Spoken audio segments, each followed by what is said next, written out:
சிம்பிளிஃபிகேஷனில் அடுத்த சம் பார்க்கலாம். சுருக்குக 2.5 பெருக்கல் 2.5 ப்ளஸ் 0.3 பெருக்கல் 0.3 ப்ளஸ் 5 பெருக்கல் 0.3 வகுத்தல் 1.6 பெருக்கல் 1.6 ப்ளஸ் 0.6 பெருக்கல் 0.6 மைனஸ் 1.2 பெருக்கல் 1.6 ஈக்குவல் டு என்ன வரும்னு கேட்குறாங்க. இந்த ஃபர்ஸ்ட் இங்கே 2.5 இன்ட்டு 2.5 ரெண்டு டைம் இருக்கு. அப்போ 2.5 பவர் ஸ்கொயர்னு போட்டுக்கலாம். அதே மாதிரி இங்கே 0.3 இன்ட்டு 0.3 ரெண்டு டைம் இருக்கு. அப்போ 0.3 ஸ்கொயர்னு போட்டுக்கலாம். நெக்ஸ்ட் பிளஸ் இந்த 5 2 இன்ட்டு 2.5 ரைட் பண்ணலாம். அடுத்தது பெருக்கல் இங்கே 0.3 இருக்கு.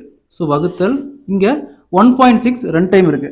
அப்போ 1.6 பவர் ஸ்கொயர் ரைட் பண்ணலாம். ப்ளஸ் அதேமாரி 0.6 ரெண்டு டைம் இருக்கு. அப்போ 0.6 ஸ்கொயர் ரைட் பண்ணலாம். மைனஸ் இந்த 1.2வை 2 இன்ட்டு 0.6 ரைட் பண்ணலாம்.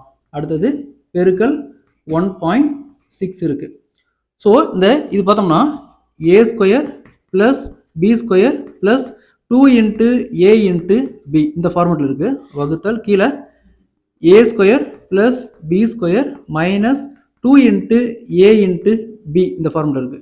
சீக்வல் டு இதுக்கு a plus b whole power square divided by கீழே இதுக்கு அதாவது a square plus b square minus 2 into ஏபிக்கு a minus b whole power square. இங்கே ஏங்கிறது இது, பிங்கிறது இது, அதே மாதிரி கீழேயும் ஏங்கிறது இது, பிங்கிறது இது. ஸோ அப்போ சப்ஜெக்ட் பண்ணால் ஃபர்ஸ்ட் ஏ ப்ளஸ் பி. ஏ ப்ளஸ் பினா 2.5 ப்ளஸ் 0.3 ஹோல் பவர் ஸ்கொயர். கீழே a square A minus B, ஏங்கிறது 1.6 மைனஸ் 0.6. ஸோ நெக்ஸ்ட்டு 2.5 ப்ளஸ் 0.3 ரெண்டு ஆட் பண்ணால் 2.8 பவர் ஸ்கொயர். கீழே 1.6ல் 0.6 போயிடுச்சுன்னா 1. ஸோ 2.8 ஸ்கொயர் இருக்குது. 2.8ங்கிறது 28 ஸ்கொயர்.